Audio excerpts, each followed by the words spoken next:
Assalamualaikum warahmatullahi wabarakatuh. Abdi Jihan Aurora Fitriani absen 12 di 10 Mei pagenap pada ngantunkeun dongeng anu judulna Selat Sunda jeung Gunung Krakatau.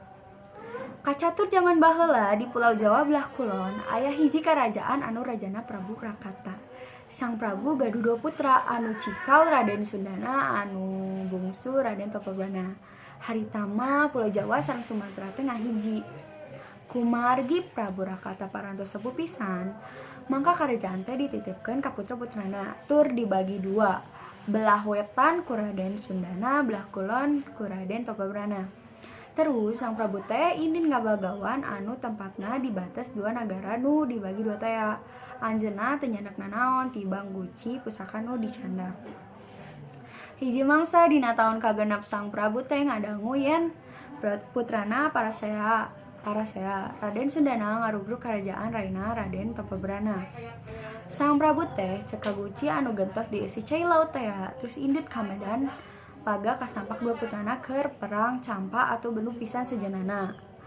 Ningali Ramang sumpeng rek weh perang liren, 2 putrana langsung nyamperkeun cendok we nyarembah ka Prabu Rakata kitu deui para prajuritna. Atuh 2 putrana beak bersih disek-sekan pangpangna Raden Sundana nu wani ngarugruk nagara Raina. 2 putrana anu tarungkul teh nyarek. Atuh sang Prabu teh langsung ngadeg cek kana guci pusaka teh.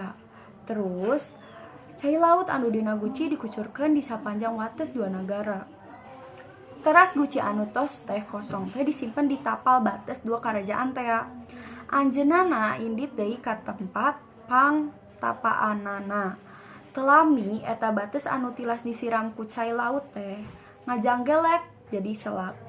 Nu kiwari disebut Selat Sunda, nu mawi dinamian Selat Sunda lantaran Raden Sundana saraka hoyong wilayah anu Raina. Dugi ramana ngadamel wates nganggo guci pusaka anu caina dikucurkeun terus jadi selat. Tur guci anu disimpen dina wates teh ngajanggelek jadi gunung nu katela Gunung Krakata atanapi Gunung Krakatau. Tah kitu sasakala Selat Sunda sareng Gunung Krakatau teh. Sae ti abdi upami aya kasalahan mohon dimaafkeun. Assalamualaikum warahmatullahi wabarakatuh.